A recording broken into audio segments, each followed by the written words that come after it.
कोणत्याही प्रकारचा वेगळा मसाला न करता ही छोलेची भाजी एकदम झटपट कशी तयार होईल हे ह्या व्हिडिओमध्ये दाखवलं आहे. नमस्कार, मी गीता. तुम्हा सगळ्यांचे माझ्या ह्या यूट्यूब चॅनलमध्ये खूप मनापासून स्वागत. चला तर मग आपण रेसिपीला सुरुवात करूयात. तर त्यासाठी ते मी वरण भाताबरोबर आता छोले शिजवून घेणार आहे. तर आपल्याला वेगळा मसाला काढायची गरज नाही. अशा पद्धतीने सोपी पटकन भाजी तयार होते. तर इथे मी 1 वाटी भिजवलेले छोले घेतलेत. त्यामध्ये 1 चिमूट सोडा टाकलाय. त्याचबरोबर 4 ते 5 काजू, थोडंसं आलं, 1 कांदा, 2 खापं करून ठेवलेत, 1 टोमॅटो, 1 चक्री फूल, तमालपत्र आणि लवंग, दालचिनी, 2 ते 3 लवंगा आणि 2 ते 3 मिऱ्या टाकल्यात. आणि आता आपल्याला हे कुकरमध्ये 4 ते 5 शिट्ट्या करून शिजवून घ्यायचं आहे. तर आता सर्वात आधी छोलेचा डबा ठेवायचा, त्यानंतर डाळीचा आणि त्यावर भाताचा. तर अशा पद्धतीने हे छोले सर्व मसाला यात शिजवून घेतल्यामुळे काय होतंय, आपली भाजी पटकन होती. तर एकदा तुम्ही ही अशा पद्धतीची भाजी नक्की ट्राय करून पहा. चवीलाही खरंच खूप छान लागते. आता इथे कुकरची पूर्ण वाफ गेली आहे. आपण हे डबे काढून घेऊया.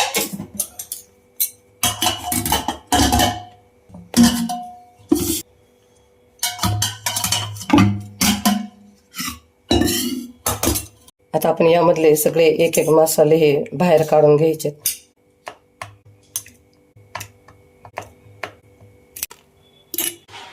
तर आता आपल्याला यामधले हे दालचिनी, तमालपत्र आणि हे चक्रफूल हे वाटणात नाही घालायचंय.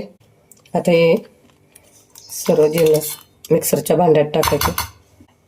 आता यामध्ये मसाले टाकून घ्यायचे. पाव चमचा हळद, 1 चमचा बेडगी मिरची पावडर, 1 चमचा किचन किंग मसाला, अर्धा चमचा कांदा मसाला, लाल तिखट आणि आता झाकण लावून ह्याची बारीक पेस्ट करून घ्यायची. आता यामध्ये 7 ते 8 लसणाच्या पाकळ्या टाकायच्या.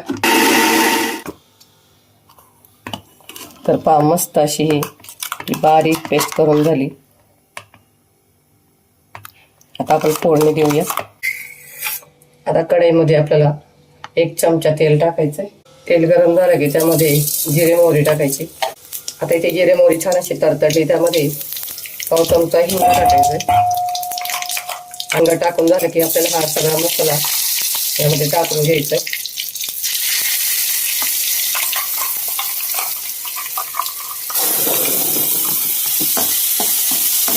गॅसची फ्लेम मध्ये ठेवून आपल्याला हा मसाला परतून घ्यायचा.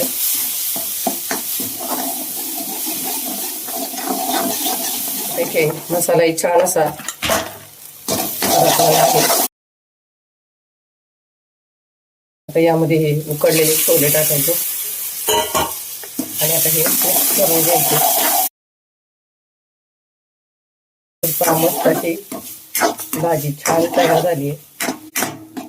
एकदम पटकन ही भाजी तयार होते. घाईच्या गडबडीत ही अशी भाजी याचं तुम्ही नक्की ट्राय करून पहा. यामध्ये आपल्याला पाणी टाकायचे. मी 1 ग्लास पाणी घेतलेलं आहे. हे मिक्स करायचं. तरी ते मी छोले शिजताना मीठ टाकलेलं होतं. आता आपल्याला याची टेस्ट करून पाहायची आणि त्या अंदाजाने पुन्हा एकदा जर मीठ लागत असेल त्यानुसार मीठ टाकायचं. तर बाकी ती पटकन आणि ही भाजी तयार झाली की ती ग्रेव्ही सुद्धा मस्त घट्ट झाली.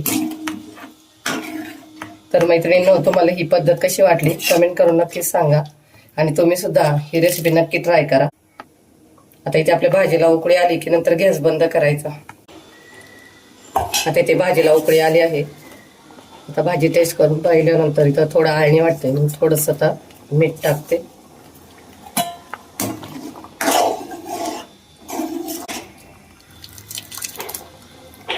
आता 1 ते 2 मिनिट आपल्याला ही भाजी उकळायची आणि गॅस बंद करायचा.